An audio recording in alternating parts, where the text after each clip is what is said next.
y'all, it is Paula with Hillbilly Orchids. Welcome back to my channel. I hope everybody's having a fantastic week. This will probably, I'm not sure when I'm going to air it. Today's actually Easter, so but I am going to tell everybody, out there watching and whatnot, happy Easter. I'll do it on my channel anyways. So yes, if you celebrate Easter, happy Easter. Which is super, super fitting that the sweet little girl from Tropical Plants Finland, she messaged me and she said, hey, could you do a spotlight on Cattleya schroederae? And I told her, I said, oh, yeah, sure. And perfect timing, because I got 4 glorious blooms on this beauty. Absolutely amazing. I've done a spotlight on her before, but yeah, she did happen to put out 4 wonderful blooms for me right now, so it's absolutely perfect. I will tell you this one, I do notice that when it puts out a single flower, the flower inflorescence is bigger. Like the flower itself is bigger, the petals are bigger. I did notice since it's put out 4, they're kind of on the small side. I mean, but you see, compared to my hand, they're still not super small. They're not small like a miniature Cattleya small, but they're definitely a lot smaller than they are when there's only like 1 flower. So, but I'm sure it's because it takes a lot to put out 4 flowers. So, hey, give it credit where credit is due, right? So, at any rate, I told her, I was like, yeah, I could do that. Sure, it would be awesome. I love Cattleya schroederae. I am sitting here right now smelling her wonderful scent. Oh, wow. Yummy, yummy, yummy, yummy. I don't know if I can explain it to you, but it's almost like a baby powder kind of scent, but sweet. Like it's a real sweet kind of baby powder scent. Yeah, it's amazing. It's absolutely just the yummiest fragrance. So sweet and so, yeah, yeah. I love it. Absolutely love it. Love it. But, yeah, she asked me, she's like, I want to see, kind of like how big the plant is.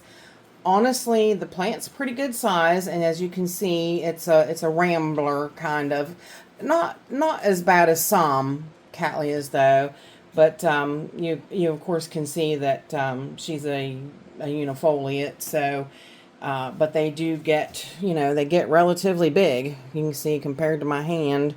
And that plant is well overdue. It needs a repot, but I knew it had so many new growths that if I messed with it, I knew it was going to bloom in the spring. So it's not the optimal time to be potting them. Winter or spring is not optimal time to repot schroederae. No, that's when it blooms. It is considered, like I said, the Easter orchid, which is a name that it shares with Cattleya mossiae. Mossiae usually is a spring blooming Easter time bloomer. So yeah, you usually have them open like right around now. And like I said, super fitting because today is actually Easter that I am filming this on. So really cool, really just amazing. There's a lot of really cool stories online about Cattleya schroederae. Chadwick and Sons has a really great story where they talk about where the I think it was Sir John Schroederae was trying to get them to write to notice that it was a new flower, because they kind of mistakenly thought it was a different Trianni, which it's not, of course. It's actually, it is its own species. He finally got it to be recognized, but and that was basically what it was named after. Sir John Schroederae's wife, the Baroness Schroederae. That's what it was named after. And like I said, it's a Colombian unifoliate species. It is very strongly fragrant and smells so yummy. She blooms in the spring from sheaths that she formed before in winter dormancy. In the northern hemisphere, she blooms at Easter. So that's why it gets its name, the Easter orchid.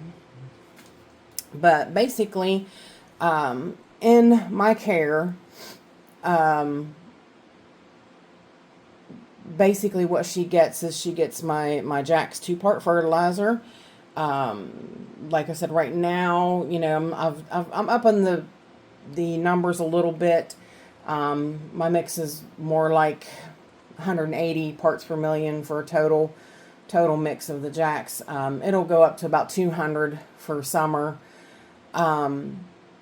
because everything's getting ramped up now, so it's time for everything to start feeding more. So, and it gets strong light. It actually gets my window light plus supplement LED light.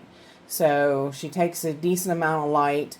Like I've said 100 times over, if you can't get your Cattleya to bloom, it needs more light. That's generally 9 times out of 10 what the issue is. Usually it's not that it's not fertilized enough or not fertilized properly or anything like that. It usually comes down to light. Some Cattleyas just really require massive amounts of lights to bloom.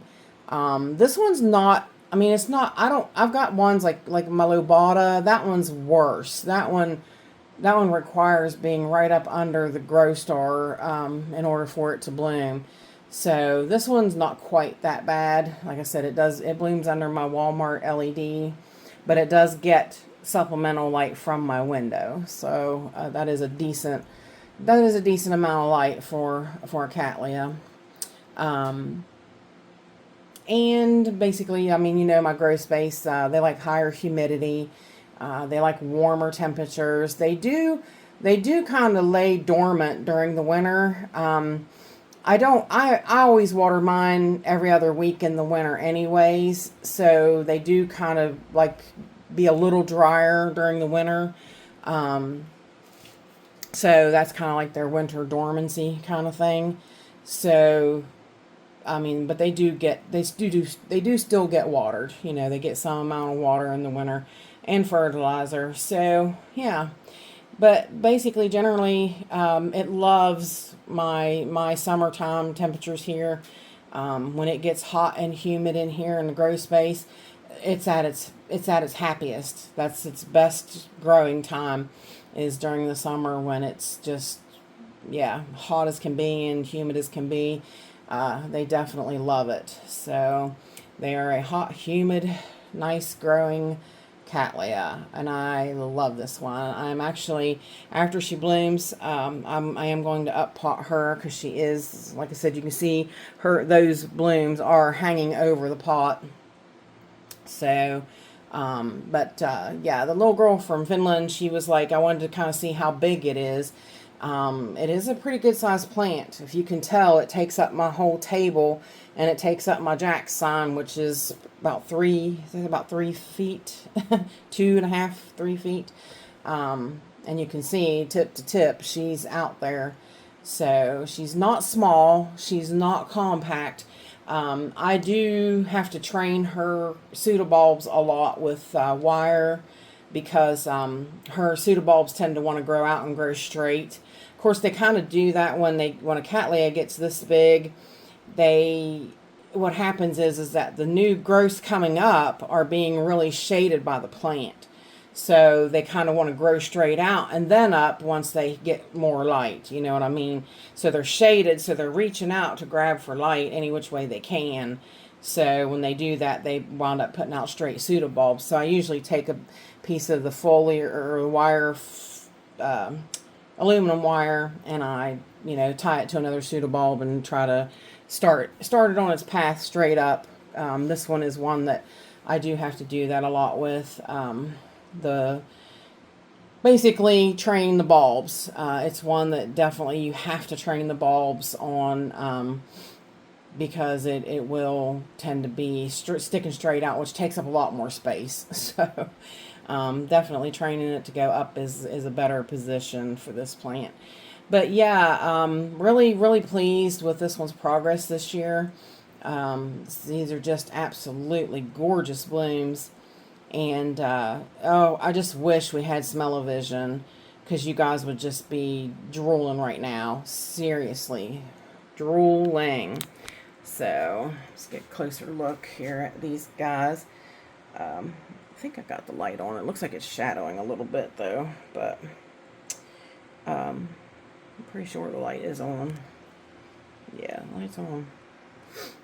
Beautiful, beautiful, beautiful, isn't she? Look at that lip. That is the telltale sign of a schroederae right there.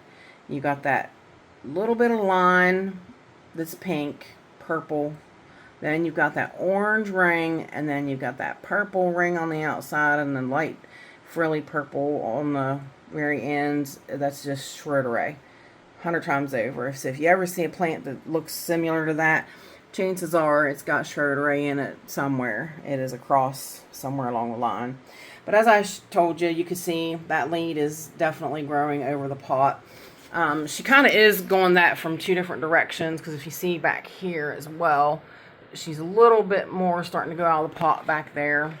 I don't think I'm going to cut that lead off. I think I'm just going to up pot the whole plant, because she's only in, what is that, about a, I don't know, that's maybe a 7-inch pot she's in, maybe.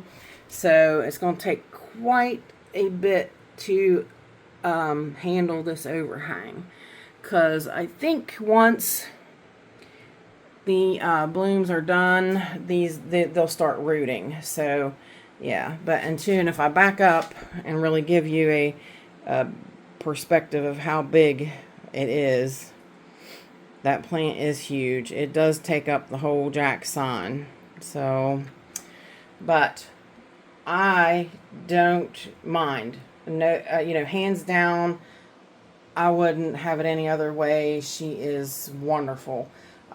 She is definitely a plant worth having. I put up with her being so large in my confined space constraints because she's so wonderful. So she's definitely one that's worth having. But I hope, I hope that's a decent little spotlight for you on Cattleya schroederae. And if y'all have any questions, please feel free to leave them in the comments. If you could give me a thumbs up, I would really appreciate it. If you could share it, that would be amazing. If you like my content, please subscribe. I have paid subscription and free subscription. If you can't do that and you want to just leave me a tip, that would be awesome.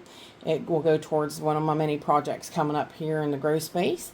And yeah, with that said, I do appreciate each and every one of you single, wonderful, amazing people in my orchid community. You guys are terrific. And with that said, I appreciate each and every one of you beautiful, wonderful people stopping by and hanging out with me. And bye for now, y'all, till we meet again.